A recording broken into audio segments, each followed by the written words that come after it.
Assalamualaikum warahmatullahi wabarakatuh. Sahabat tinggal lagi. Kalau kita kemarin bicara tentang Kerasinan Bengkulu, nah ini kita bicara tentang ibu kota provinsi Sumatera Selatan, bahwa pernah di Curug Bengkulu. Kita akan bahas.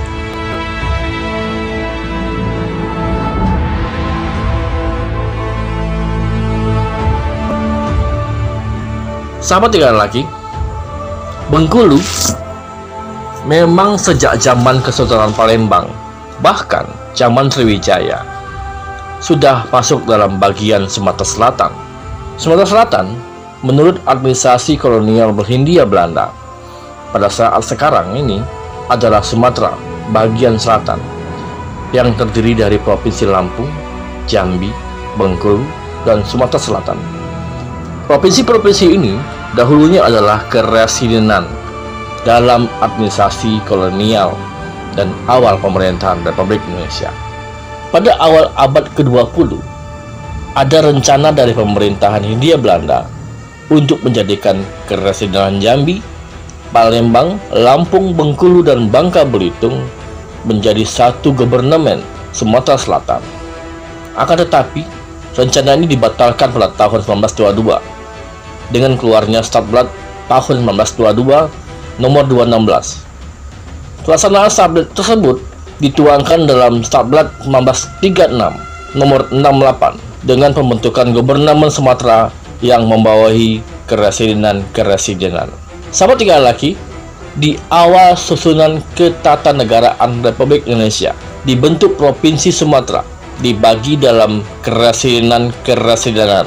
Kemudian Provinsi Sumatera dibagi dalam 3 subprovinsi, yaitu Subprovinsi Sumatera Utara, Subprovinsi Sumatera Tengah, Subprovinsi Sumatera Selatan, yang meliputi Keresidenan Palembang, Keresidenan Bengkulu, Keresidenan Lampung, dan Keresidenan Bangka Belitung.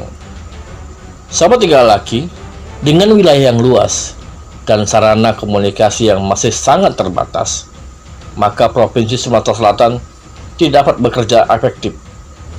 Hasil musyawarah residen di Bukit Tinggi tanggal 17 April 1946 yang menganggap perlu Provinsi Sumatera dibagi-bagi wilayah. Usul ini dapat diterima oleh DPR Sumatera dalam sidang 18 April 1946. Demikian juga pertimbangan wakil pemerintah pusat. Pada tanggal 15 Mei 1946 diumumkan pembagian wilayah Provinsi Sumatera, yaitu Provinsi Sumatera dipecah menjadi 3 subprovinsi.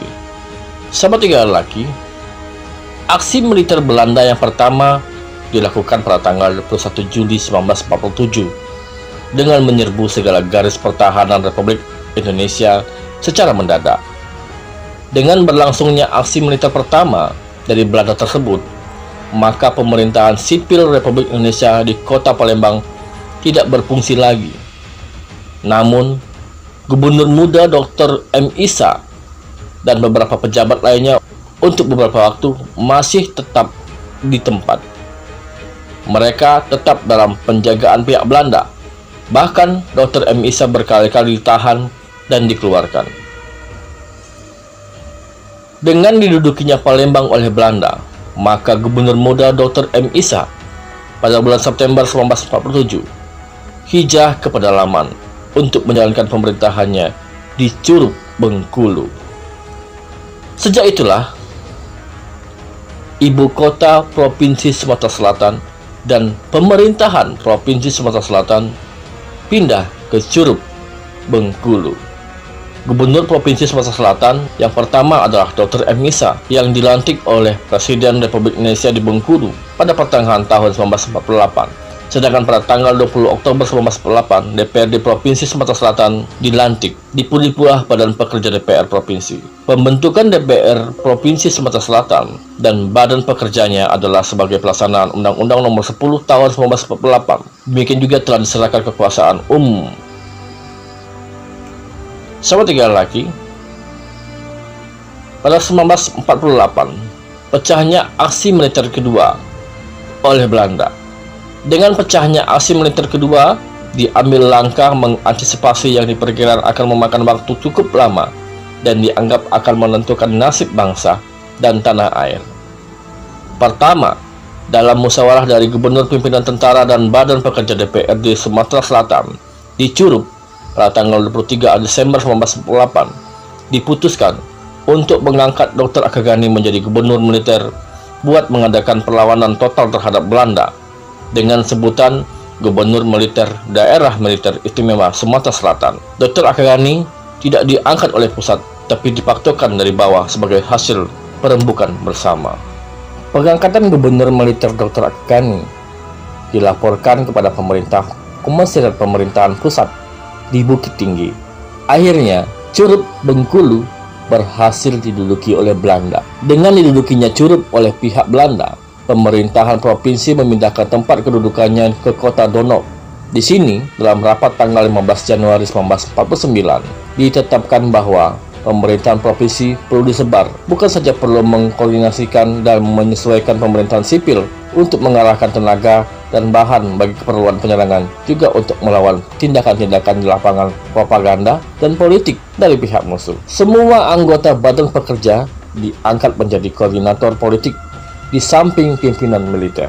Gubernur Militer Daerah Militer Istimewa Sumatera Selatan, Dr. Akagani, setelah datang dari markasnya pertama di Muara Saung, Bengkulu Selatan, kemudian bermarkas di Muara Aman dan Tabak Atas, Rejang Lebong, Bengkulu, untuk akhirnya menetap di Lebong Tandai, Bengkulu Utara. Sahabat Tiga Laki, berdasarkan persetujuan Konferensi Meja Bundar di Den Haag November 1949, maka kedaulatan Indonesia diakui oleh internasional dan bentuk negaranya adalah federal dengan nama Republik Indonesia Serikat. Dengan sendirinya, Negara Kesatuan Republik Indonesia menjadi negara bagian Republik Indonesia Serikat yang wilayahnya berdasarkan persetujuan Rempil 17 Januari 1948. Untuk itu, Provinsi Sumatera Selatan merupakan provinsi negara bagian Republik Indonesia di dalam RIS yang beribu kota di Bengkulu. Wilayahnya meliputi sebagian Keresidenan Palembang, Keresidenan Lampung, dan Keresidenan Bengkulu. Sebagian Keresidenan Palembang berdasarkan garis Van Mook masuk ke dalam negara Sumatera Selatan. Sahabat Tiga Laki, sejak terbentuknya negara Republik Indonesia Serikat, maka Provinsi Sumatera Selatan berubah nama menjadi Negara Sumatera Selatan, di mana kala itu wakil negara Sumatera Selatan Abdul Malik pada tahun 1950 menyerahkan kekuasaannya kepada Komisaris Republik Indonesia Serikat. Pada tanggal 18 Maret 1950, ibu kota Provinsi Sumatera Selatan kembali berada di kota Palembang. Sahabat Tiga Laki, demikian bahasan kita tentang ibu kota Provinsi Sumatera Selatan, Curup Bengkulu, 1946-1950. Ke depan kita akan membahas tentang Keresidenan Bangka Belitung yang penuh dengan konflik.